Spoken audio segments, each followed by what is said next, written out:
Estamos aqui para falar em Constituição. Falarmos no sistema de governo brasileiro e no regime político do governo. Em 1988, eu fui um dos constituintes que escreveu a Constituição Cidadã.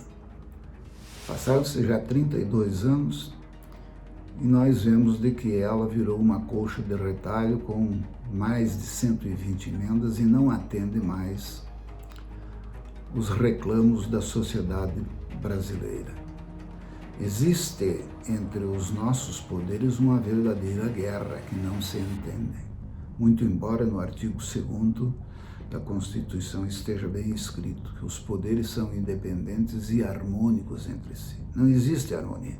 Existe uma batalha campal que todo dia nós assistimos entre o judiciário, o legislativo e o executivo.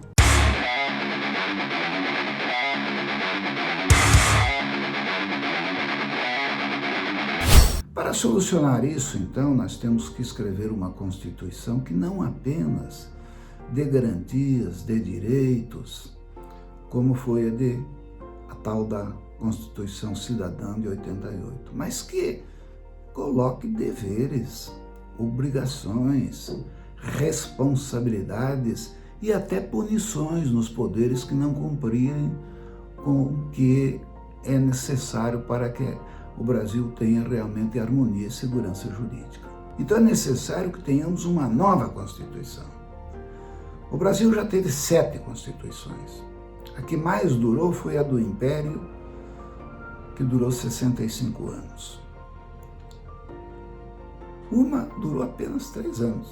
Na média, essas 7 Constituições têm uma durabilidade de menos de 30 anos. Então é a hora de nós escrevermos uma nova Constituição, mas agora diferente de todas as outras. Vamos tentar a Constituinte exclusiva. A Constituinte é a Assembleia que escreve a Constituição. E como fazer isso?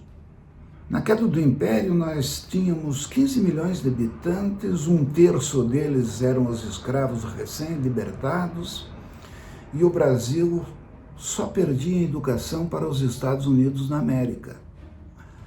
E era uma das 10 nações com melhor educação no mundo. Hoje, 130 anos depois, nós ocupamos uma humilhante situação de estarem na frente de nós mais de 250 países dos 300 que são independentes. Realmente, a nossa educação foi por ralo.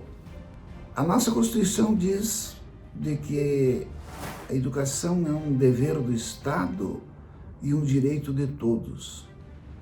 Que o ensino fundamental é obrigatório e gratuito. Mas nós não vemos isso acontecer na prática. Os pais consideram uma herança que o filho não gasta, um direito que ele não perde, uma liberdade que ninguém limita, que é a liberdade do conhecimento. A nossa educação não funciona.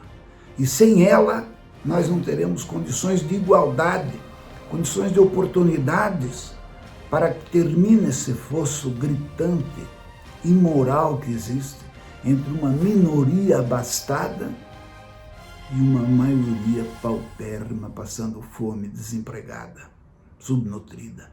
35 milhões de casas brasileiras não têm água tratada na maior reserva fluvial do mundo que nós temos. Antes, a corrupção existia, mas era artesanal. Hoje ela virou verdadeira linha de montagem do governo federal, estadual, municipal. Nós precisamos ter mecanismos com que se impeça essa corrupção desgraçada que penaliza o povo brasileiro. Então, somente uma Constituição escrita por quem não tem interesse e não tem privilégio a manter. O que está acontecendo agora? A pandemia aqui no Brasil, lamentável, criou um pandemônio entre os nossos governantes. Mas se nós observarmos bem, eles estão mais preocupados na reeleição do que realmente em tratar da saúde do povo. A questão da medicina virou uma questão política. Isso não pode acontecer. Aliás, a política entrou nos nossos tribunais pela porta da frente e jogou a justiça pela porta dos fundos. Não é possível que isso continue a ocorrer. O povo, quando é chamado, e nem precisa ser chamado para assumir a responsabilidade. Olha o que aconteceu no Nordeste, quando aquele óleo criminoso invadiu as praias brasileiras e o povo não esperou o governo, foi lá e retirou o óleo. Salvou o meio ambiente e esse patrimônio inestimável, que é este imenso litoral que pode ser explorado mundialmente pelo turismo. País nenhum tem no mundo esta riqueza para ser explorada no turismo. Então, o que o povo faz tem produtividade e tem acerto. O governo, 40 mil obras paralisadas. É preciso, então, fazermos uma nova Constituição. E desta vez vamos fazer a Constituição como realmente deve ser feita. Todas as constituições do mundo dispõem de que o poder emana do povo e que em seu nome é exercido, como está na nossa Constituição.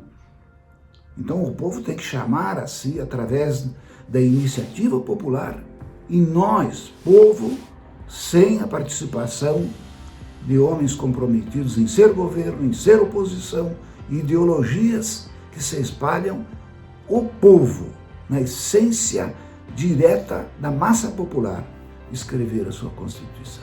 Isso é possível. É possível e sem custo.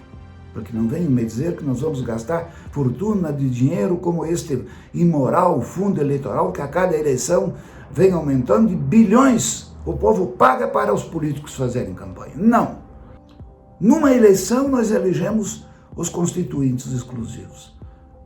2 anos eles fazem a Constituição. Na outra eleição, com um referendo, poder emana do povo. O povo vai dizer sim ou não se o trabalho foi bem feito. Mais 2 anos, essa Constituição entra em vigor. Então, na terceira eleição, é que as regras do jogo vão entrar em vigor, as novas regras descritas pelo povo.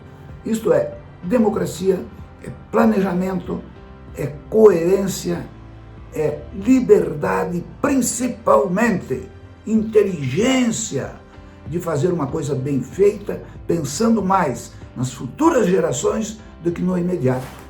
Temos que adotar o voto distrital para eleger esses constituintes.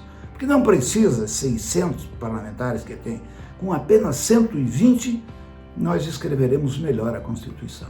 É claro que serão pessoas de caráter, de idoneidade moral comprovada, ficha limpa, sem vinculação partidária, experientes para escreverem aquilo que tenha durabilidade na frente.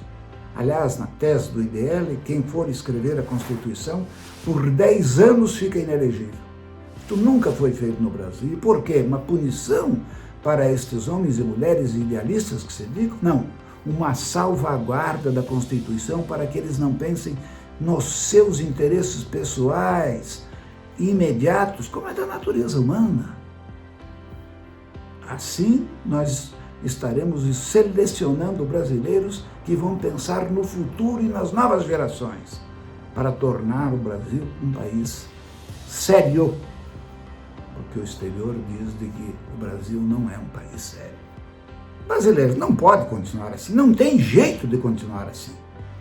Então, a solução é uma nova Constituição escrita pelo povo.